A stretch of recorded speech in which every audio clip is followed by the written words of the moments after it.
Vadym Prystaiko, the first Deputy Minister of Foreign Affairs of Ukraine. Thank you, Mr. President. Let me begin by expressing Ukraine's deep and sincere condolences to the families and victims of yesterday's act of terror. Our prayers are going to the dwellers of London. We believe that all of us will have to stay united and dig deep to unroot this terror attack and those perpetrators and those who are responsible. I also want to thank you, Mr. President, for personally chairing today's important briefing. We appreciate UK leadership in the Council of the Somali file, including the steering of the Council's field mission to Mogadishu last May. I'm also grateful to the briefers of the insightful updates. Allow me to express our full support to the President of Somalia and for committing the bringing sustainable peace and prosperity to this country. Like others, we are heartened to see significant progress in the political and security areas in Somalia since 2012. The most substantial strides were made in the electoral field. It was a long-distance election marathon with many hurdles along the way. Yet, at the finish line, we witnessed the most peaceful and inclusive electoral process Somalia ever had in the last decades. This is a clear success. It is truly remarkable that the representation of women in political life has increased by 70% since previous elections. I'm confident it will have a positive impact not only on the further political empowerment of the women, but also on overall success of peace-building endeavor in Somalia. We understand that elections alone cannot put an end to instability in the country. Yet, the historic milestone on the road of peace and reconciliation of the nation, achieved against the backdrop of continued security challenges, especially terrorist threats. This positive electoral experience should facilitate preparation of the next step, ensuring universal suffrage in Somalia.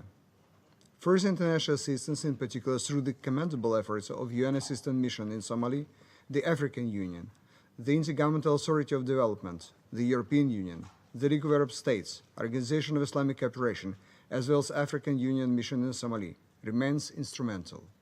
Mr. President, as a famous 18th century English writer Samuel Johnson coined, the future is purchased by the present. With this in mind, allow me to single out three particular challenges facing Somalia today. First, a dire humanitarian situation which unfortunately is continuing to deteriorate with every passing day. According to the recent OCHA, UNHCR, UNICEF data, malnutrition and drought-related diseases are on the rise. Cholera has spread to 11 out of 18 regions. Drought and conflict-related displacement continues to grow. Half of the population is in need of food and humanitarian assistance. Almost 1.5 million children are at imminent risk of death from severe malnutrition as a famine looms in Somalia and its neighboring countries. These numbers are more than abstract statistics. They are people's lives, including women and children, that must be saved. The Council should act decisively and in a unified manner. We should realize that under the circumstances, time is not our ally here.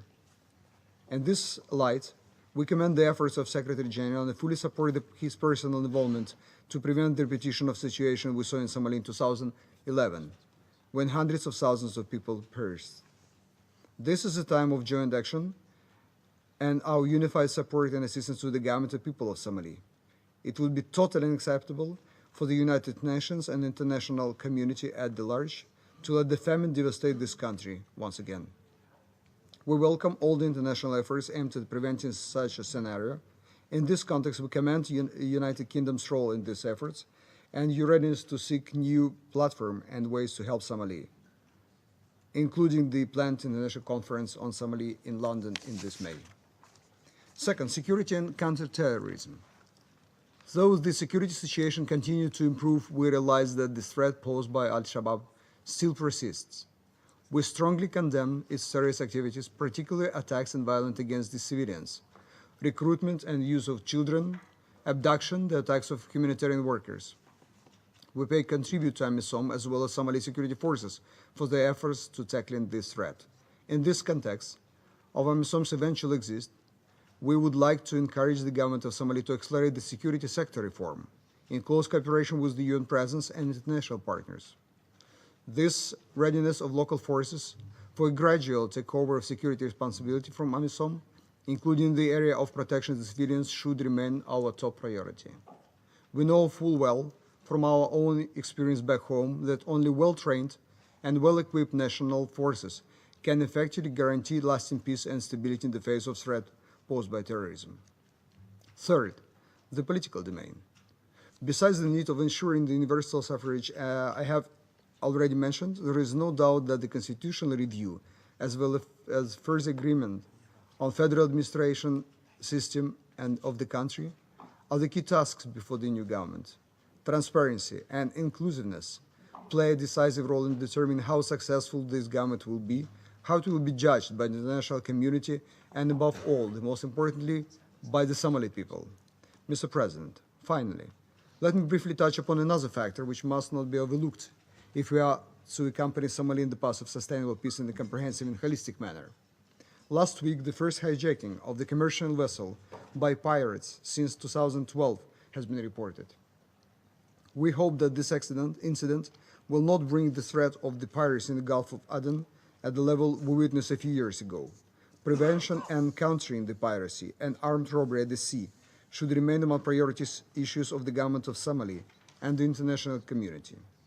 Ukraine stands in solidarity with Somalia and it counters this and other challenges, as well as embrace of historic opportunities. I thank you, Mr. President.